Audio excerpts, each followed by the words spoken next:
Hello and good evening to all the aspirants. We are back with our project of answer writing workshop. तो art and culture से ही हम continue कर रहे हैं। आज बहुत ही इंपॉर्टेंट टॉपिक के बारे में डिस्कशन करेंगे। ये टॉपिक मैं आपको पढ़ाऊंगा कुछ मिनट्स के लिए, फिर एंड में इसके क्वेश्चन दूंगा। Question will be in English and Hindi, दोनों लैंग्वेजेस में होगा।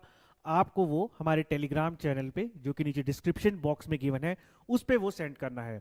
वहाँ पे मैं अपना मैसेज डाल दूंगा, आपको मुझे ही सेंड करना है और आपको जो है फिर ये चेक होके जल्दी मिल जाएगा। So today's topic is very important topic. HPPSC बहुत बार पूछ चुका है कि ट्राइबल कल्चर में हमें क्या चेंजेस देखने को मिले हैं, चाहे वो हिमाचल है या हिमाचल के या फिर इंडिया के और भी ट्राइब्स हैं, उन सब में कुछ चेंजेस हमें देखने को मिला है और we will be discussing that only.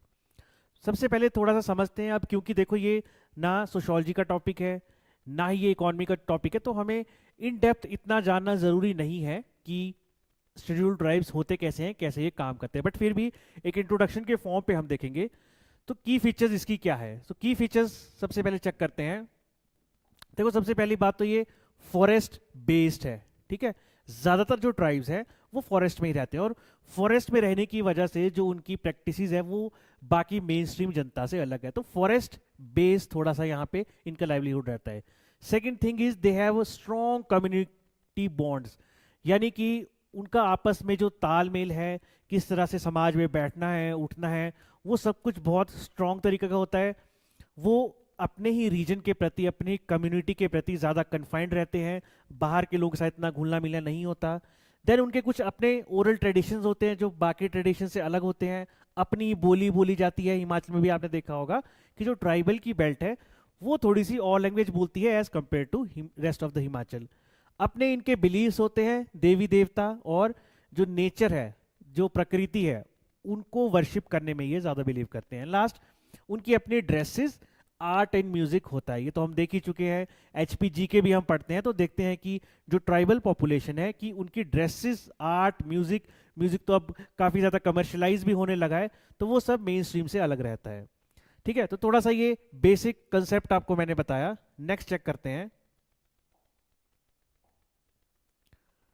Next है कि ट्राइबल पॉपुलेशन का थोड़ा सा डाटा यहाँ पे हम चेक करेंगे। तो डाटा की अगर बात की जाए तो हमारे पास डाटा है।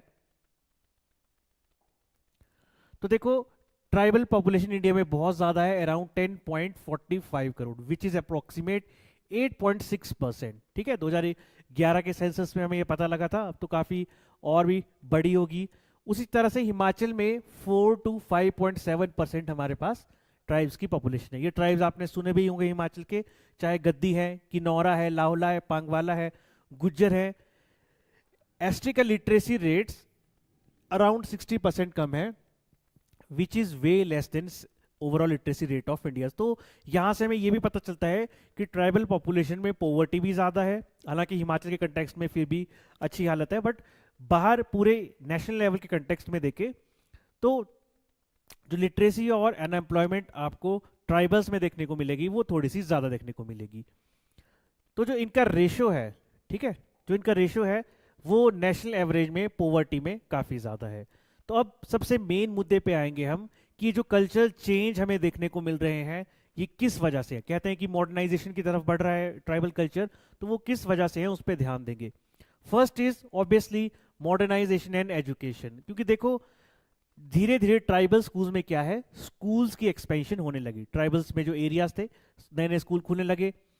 जब वहाँ बच्चे पढ़े फिर वो बाहर मेजर सिटीज़ की तरफ माइग्रेट करने लगे, तो उनके जो ओरल ट्रेडिशन थे तो कुछ इनको लगे कि ये आउटडेटेड हैं या फिर जो अभी की मॉडर्न ज़माना है उसके साथ कहीं सही नहीं बैठते हैं, उनको उन्होंने डिक्लाइन करना शुरू कर दिया। और जो अपनी इंडिजीनियस नॉलेज थी उसको धीरे धीरे रिप्लेस करना शुरू कर दिया साइंटिफिक नॉलेज के साथ। अब यहाँ पे क्वेश्चन ये नहीं है कि इंडिजीनियस नॉलेज अच्छी नहीं है या फिर साइंटिफिक ही बेस्ट है, बट जो साइंटिफिक टेम्परामेंट के साथ उनको लगा कि तालमेल नहीं बिठाती, उसको उन्होंने बाहर करना शुरू कर दिया। एग्जाम्पल के तौर पर किन्नौर का जो यूथ है, अब आपने देखा होगा आपको वो यूथ शिमला, सोलन, चंडीगढ़, दिल्ली तक मिल जाएगा। पहले बहुत ही कम यूथ होता था जो इतनी जो अर्बन एजुकेशन है या फिर मेजर सिटीज़ है वहाँ माइग्रेट नहीं करता था, अपनी जो इंडिजिनियस नॉलेज थी उस पर ही ज़्यादा डिपेंडेंट रहता था। बट अब ये सिनेरियो थोड़ा चेंज हो चुका है और हमें डिक्लाइन देखने को मिल रहा है ट्रेडिशनल ड्रेस यूजेस में। नेक्स्ट है इकोनॉमिक ट्रांसफॉर्मेशन। तो पहले की जो ट्राइबल्स की इकॉनमी थी वो कैसे चलती थी कि हमें अपने लिए ही उगाना है, अपने लिए ही खाना है। बट अब वो मार्केट इकॉनमी पे आ गए हैं, अब तो ऑनलाइन भी चीज़ें बिक रही है। एग्जाम्पल के तौर पर गद्दी सबको पता है, जिनको पेस्टलरिस्ट भी कहा जाता है, तो गद्दीज का काम ही यही था, एक जगह से दूसरी जगह जाते रहना। बट अब क्या है, अच्छे रोड्स बन गए, 4 लेन आ गया, कनेक्टिविटी होगी, जॉब्स होगी, तो ये सीजनल माइग्रेशन अब थोड़ी सी कम हो चुकी है। वहीं इन ट्राइबल एरियाज में अब देखो डेवलपमेंट तो करनी पड़ेगी, डेवलपमेंट के कुछ मीडियम्स भी हैं, चाहे माइनिंग है, डैम्स है, हाईवेज है, इस सब में लैंड भी जाती है या फिर कुछ और चीज़ें भी जाती है। तो डेवलपमेंट में क्या है, डिस्प्लेसमेंट होने लगी एसटीज की, और वो एक जगह से दूसरी जगह डिस्प्लेस होने लगे।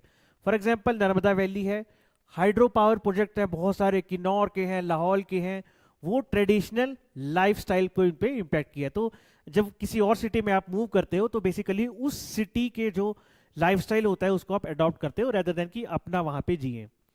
साथ में रिलीजन और कल्चरल इन्फ्लुएंस देखने को भी मिला। मैंने शुरू में बताया कि जो ट्राइबल्स है उनका अपना एक नेटिव कल्चर होता है, नेटिव रिलीजन होता है, लेकिन जो डोमिनेटिंग रिलीजन है, चाहे हिंदुइज्म है, बुद्धिज्म है, हिमाचल में भी हम देखते हैं, उनका भी उस नेटिव रिलीजन पे इम्पैक्ट पड़ा है, तो एक मिक्सचर सा वहां पे क्रिएट हो गया है। फिर एंड में मीडिया और डिजिटल पेनिट्रेशन तो है ही है, अब तो स्मार्टफोन आ गए हैं, तो वो ट्राइबल लोग खुद को भी देख रहे हैं, दुनिया को भी देख रहे हैं, दुनिया भी उनको देख रही है। जैसे रिसेंटली रोनेल फेस्टिवल आपने देखा कि नॉर का पूरी ग्लोबली जो है उसको एक अच्छा एक्सपोजर देखने को मिला। तो इसके अब ये जो चेंजेस आ रहे हैं, अब हमें देखना है आर दीज पॉजिटिव और नेगेटिव। सबसे पहले पॉजिटिव कंटेक्स्ट में देखते हैं। तो देखो लिटरेसी तो सबसे जरूरी है, तो वो तो इंप्रूव हुई है, ऑब्वियस सी बात है। पॉलिटिकल रिप्रेजेंटेशन बढ़ी है, तो पॉलिटिकल राइट्स का, फंडामेंटल राइट्स का लोगों को पता लगा।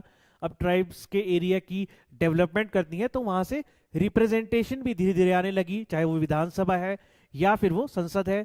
इंफ्रास्ट्रक्चर बन रहा है, रोड्स, कॉलेजेस सब अच्छे बन रहे हैं, हेल्थ इंडिकेटर्स धीरे धीरे इंप्रूव हो रहे हैं, क्योंकि अब ऑनलाइन डिजिटल जमाना है, तो इंफॉर्मेशन का जो एक्सेस है वो भी ज़्यादा हो चुका है। और द मोस्ट इंपॉर्टेंट, वुमेन की एम्पावरमेंट ज़्यादा हुई है, क्योंकि जितने भी आप समझ सकते हो कि बैकवर्ड लुकिंग सोसाइटीज थी, वहाँ पे सबसे ज़्यादा वुमेन को दबा के रखा जाता था।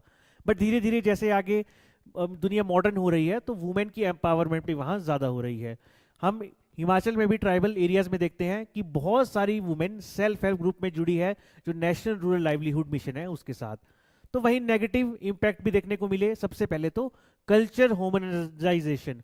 होमोजेनाइजेशन का मतलब क्या है कि देखो, जैसे मैंने बताया, कल्चर पहले एक था, हम शादी में ही देखते हैं, तो बेसिकली किन्नौर चले जाते हैं, किन्नौर में शादी होती है, तो उस शादी में कुछ ऐसे रिचुअल्स भी आने लग गए जो लोअर हिमाचल में फॉलो किए जाते हैं या थ्रू आउट इंडिया फॉलो किए जाते हैं। फॉर एग्जांपल मेहंदी लगाई जाती है, डीजे पे गाने बजाए जाते हैं, राइट। उसके अलावा 7 फेरे लिए जाते हैं, वरमाला पहनाई जाती है। वो चीज़ें किन्नौर में फॉलो नहीं होती थी, लेकिन अब धीरे धीरे वो भी फॉलो हो रही है। हालांकि अपने जो रिचुअल्स है, कल्चर है, उसको भी फॉलो किया जा रहा है, but in combination with modern rituals. अपनी ट्राइबल लैंग्वेज को धीरे धीरे लोग भूल रहे हैं, क्योंकि मॉडर्न लैंग्वेजेस है, बाहर सिटीज में जाते हैं तो वहाँ इंग्लिश बोलनी पड़ती है, हिंदी बोलनी पड़ती है, तो वो ज़्यादा प्रेवलेंट होती जा रही है। अपने इनकी जो ट्रेडिशनल नॉलेज है उसको भी डिक्लाइन देखने को मिल रहा है। सोसाइटी धीरे धीरे डिसइंटीग्रेट हो रही है, बिकॉज मैंने बताया शुरू में कि कम्युनिटी का बॉन्ड बहुत स्ट्रांग होता है, तो वो स्ट्रांग उनके कल्चर की जो फाउंडेशंस हैं उन्हीं की वजह से स्ट्रांग होता है। तो अब मॉडर्नाइजेशन और कल्चर जो ऑलरेडी है इसका, उसके बीच जो वॉर चली है, उस वजह से हमें क्या देखने को मिल रहा है, थोड़ी सी सोसाइटी में डिसइंटीग्रेशन। और सबसे इंपॉर्टेंट, यूथ जो है वो थोड़े क्राइसिस में है। क्या वो मॉडर्नाइजेशन को फॉलो करे तो अपने जो कल्चर है उसको याद आती है, ठीक है, उससे इमोशनली अटैच होता है। अगर ज़्यादा अपने कल्चर को फॉलो करे तो मॉडर्न दुनिया में भी जीना है और लाइवलीहुड की तरफ भी देखना है, ठीक है, लाइफस्टाइल भी चेंज करना है, वैसे लोगों के साथ उठना बैठना होता है। तो इसी चीज़ के बीच जो है यूथ थोड़ा सा खुद को धुंधला सा महसूस करता है कि किस तरफ से क्या चीज़ सही है। अब गवर्नमेंट ने भी बहुत सारी यहाँ पे स्टेप्स लिए। 5th और 6th शेड्यूल जो हम पॉलिटी में पढ़ते हैं, एसटी की रिजर्वेशन दी, चाहे वो एजुकेशन में हो, जॉब्स में हो। वहीं ट्राइबल सब प्लान बनाए, फिर ये स्कीम्स भी हैं, ठीक है, फॉरेस्ट राइट्स दिए, मिनिमम सपोर्ट प्राइस दिए, ताकि जो शेड्यूल्ड ट्राइब्स की पॉपुलेशन है वहाँ थोड़ा सा हमें डेवलपमेंट रोल भी देखने को मिले। हिमाचल स्पेसिफिक भी हम पढ़ते हैं, इकोनॉमिक सर्वेज में पढ़ते हैं कि स्पेशल सेंट्रल असिस्टेंस दी गई है, किन्नौर, लाहौल स्पीति, चंबा, कुछ एरिया चंबा के, जहाँ पे इवन हिमाचल के लोग भी ज़मीन नहीं खरीद सकते। तो कंटेम्प्रेरी डिबेट यही रहता है कि बेटर है हम डेवलपमेंट और कल्चर दोनों को प्रिजर्व करके रखें, डेवलपमेंट भी हो और कल्चर भी प्रिजर्व रहे, थोड़ी सी ज़्यादा ऑटोनॉमी उनको दी जाए। क्लाइमेट चेंज से जिस तरह से चेंजेस आ रहे हैं, क्योंकि क्लाइमेट चेंज का डायरेक्ट इम्पैक्ट पड़ेगा फॉरेस्ट पे, ठीक है, और जो उनकी, और अगर फॉरेस्ट पे इम्पैक्ट पड़ा तो उनकी लाइवलीहुड भी इफेक्ट होगी ही होगी। साथ में कल्चर कमोडिफिकेशन हो रही है टूरिज्म के लिए, कल्चर के बेस पे उसको एक कमोडिटी बना के बेचा जा रहा है मार्केट में। हालांकि ये सही है भी है नहीं भी है वो भी एक अलग मुद्दा है, बट इस तरह से कंटेम्प्रेरी डिबेट हमें देखने को मिल सकता है। तो वे फॉरवर्ड इसका यही है कि कम्युनिटी से बातचीत करके उनके कंसेंसस के साथ विकास किया जाए, ट्राइबल के सबसे इंपॉर्टेंट लैंड के राइट्स को अच्छे से प्रोटेक्ट किया जाए। बेटर है कि लोकल लैंग्वेजेस भी अच्छे से सिखाई जाए ताकि उसमें भी उनकी अपने कल्चर, ऐसा ना लगे उनके कल्चर को दूर ले जाया जा रहा है दूसरी लैंग्वेज में पढ़ा के। तो बेटर है बाइलिंगुअल रखा जाए और एक प्रॉपर डॉक्यूमेंट बनाया जाए, प्रिजर्व करके रखा है ट्राइबल की लैंग्वेजेस को। और जितने भी इको सेंसिटिव जोन्स हैं वहाँ पे डेवलपमेंट के जो बेसिस हैं वो भी वैसे ही होने चाहिए जैसे हम जो सेंसिटिविटी देखते हैं हम कि ट्राइबल एरिया की है, तो उसके प्रकार ही स्कीम्स आनी चाहिए, उसके प्रकार ही पॉलिसीज आनी चाहिए। So this was your holistic topics कि कैसे कैसे कल्चरल चेंजेस हमें देखने को मिल रहे हैं और चेंजेस हो भी रहे हैं तो वो क्यों हो रहे हैं। तो इसी के आधार पर आपको क्वेश्चन लिखना है। This is the question on the screen, English में भी है हिंदी में भी है, ठीक है। लेट मी रिमाइंड यू, आपको लिखना है ये सिर्फ 150 शब्दों में। 150 शब्द होते हैं एक A4 साइज शीट के, 1.5 पेजेस। शीट के ऊपर ही, पीडीएफ के ऊपर नहीं, शीट के ऊपर ही अपना अपना नाम भी लिखना है, क्योंकि पीडीएफ के ऊपर फिर वो पता नहीं लगता, बट शीट के ऊपर ही अपना नाम लिखें, आज की डेट लिखें और क्वेश्चन का आंसर लिखें। And please do not send it in image form, इसकी पीडीएफ बनाएं क्योंकि फिर चेक करने में और वापस भेजने में भी ईजी रहती है। तो पीडीएफ की फॉर्म में बनाएं, फटाफट से भेजें। नीचे डिस्क्रिप्शन बॉक्स में टेलीग्राम चैनल का लिंक है, आप टेलीग्राम जो नए हैं वो टेलीग्राम चैनल को ज्वाइन भी कर सकते हैं। It is totally free of cost.